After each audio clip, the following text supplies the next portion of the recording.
اساتذہ اکرام، معزز مہمانان گرامی اور میرے عزیز ساتھیوں، السلام علیکم ورحمۃ اللہ وبرکاتہ۔ آج میں آپ کے سامنے پبلک ایڈمنسٹریشن کے ایک نہایت اہم اور بنیادی نظریے پر گفتگو کرنا چاہتا ہوں، جسے ولسن کا سیاست و انتظامیہ کا امتیاز یا پولیٹکس ایڈمنسٹریشن ڈائیکاٹمی کہا جاتا ہے۔ یہ نظریہ جدید انتظامی علوم کے ارتقاء میں سنگ میل کی حیثیت رکھتا ہے اور اسے پہلی مرتبہ امریکی مفکر، ماہر سیاست اور بعد میں امریکہ کے صدر بننے والے ووڈرو ولسن میں 1887 میں اپنے مشہور مضمون دی اسٹڈی آف ایڈمنسٹریشن میں پیش کیا۔ 19ویں صدی کے آخر میں امریکہ اور دیگر مغربی ممالک میں حکومت کے کاموں کا دائرہ کار تیزی سے بڑھ رہا تھا۔ ریاست کو عوامی خدمات، اقتصادی نظم و نسق اور سماجی ترقی کے نئے چیلنجز کا سامنا تھا۔ اس صورتحال میں یہ سوال اہم بن گیا کہ ریاستی انتظامیہ کو زیادہ مؤثر، منظم اور غیر جانبدارانہ انداز میں کیسے چلایا جائے۔ اسی پس منظر میں ولسن نے سیاست اور انتظامیہ کے درمیان فرق کو واضح کرنے کی ضرورت پر زور دیا۔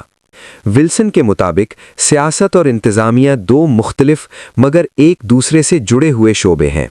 سیاست کا تعلق عوامی ترجیحات، قومی مقاصد اور پالیسی سازی سے ہے۔ یہ وہ میدان ہے جہاں منتخب نمائندے عوام کی خواہشات کے مطابق قوانین اور پالیسیاں بناتے ہیں۔ اس کے برعکس انتظامیہ کا تعلق ان پالیسیوں کے عملی نفاذ سے ہے۔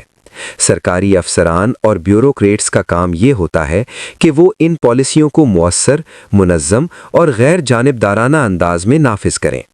ولسن کے نظریے کا بنیادی مقصد ریاستی انتظامیہ کو سیاسی اثر و رسوخ سے محفوظ بنانا تھا۔ اس زمانے میں سرکاری ملازمتوں میں سیاسی مداخلت عام تھی اور اکثر عہدے سیاسی وابستگی کی بنیاد پر دیے جاتے تھے۔ اس عمل کو اسپوائل سسٹم کہا جاتا تھا۔ ولسن نے اس نظام پر تنقید کرتے ہوئے کہا کہ بیوروکریسی کو پیشہ ورانہ بنیادوں پر قائم ہونا چاہیے، جہاں تقرریاں میرٹ، تعلیم اور قابلیت کی بنیاد پر ہوں۔ ولسن کا خیال تھا کہ اگر بیوروکریسی کو سیاسی دباؤ سے آزاد رکھا جائے تو وہ زیادہ مؤثر اور غیر جانبدار طریقے سے کام کر سکتی ہے۔ اسی لیے انہوں نے یہ تجویز پیش کی کہ سیاستدان پالیسی سازی پر توجہ دیں، جبکہ انتظامیہ کے ماہرین ان پالیسیوں کے نفاذ کے ذمہ دار ہوں۔ اس طرح ریاستی نظام میں واضح تقسیم کار پیدا ہوگی اور حکمرانی کا عمل زیادہ منظم ہو جائے گا۔ اس نظریے نے پبلک ایڈمنسٹریشن کو ایک الگ علمی شعبے کے طور پر فروغ دینے میں اہم کردار ادا کیا۔ اس کے نتیجے میں انتظامیہ کے مطالعے کو سائنسی بنیادوں پر سمجھنے کی کوشش کی گئی۔ بعد میں بہت سے ماہرین نے اس نظریے کو آگے بڑھایا اور انتظامی اصولوں، تنظیمی ڈھانچے اور بیوروکریسی کی کارکردگی کے بارے میں تحقیق کی۔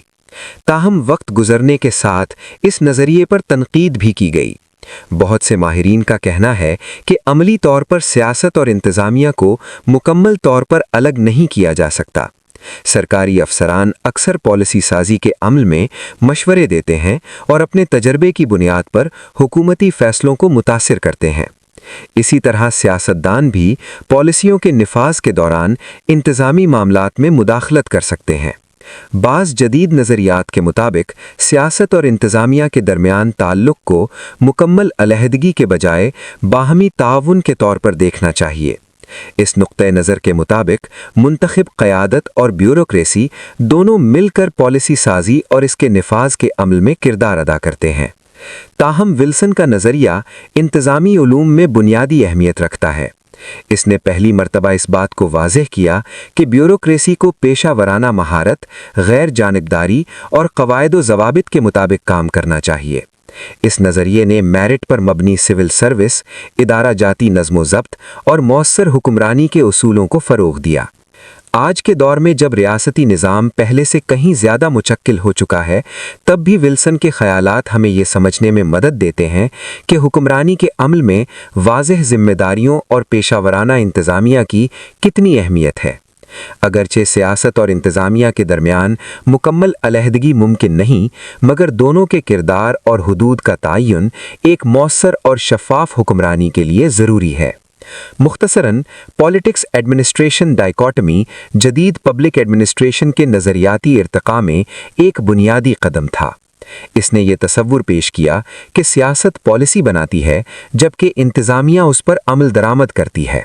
اس نظریے نے بیوروکریسی کی پیشہ ورانہ حیثیت کو مضبوط کیا اور ریاستی نظم و نسق کو زیادہ مؤثر بنانے کی راہ ہموار کی۔ آخر میں یہی کہنا چاہوں گا کہ ایک کامیاب ریاست وہی ہوتی ہے جہاں سیاسی قیادت اور انتظامی مشینری کے درمیان واضح ہم آہنگی اور ذمہ داریوں کی تقسیم موجود ہو۔ ولسن کا نظریہ اسی توازن کو سمجھنے اور قائم رکھنے میں ہماری رہنمائی کرتا ہے۔ بہت شکریہ۔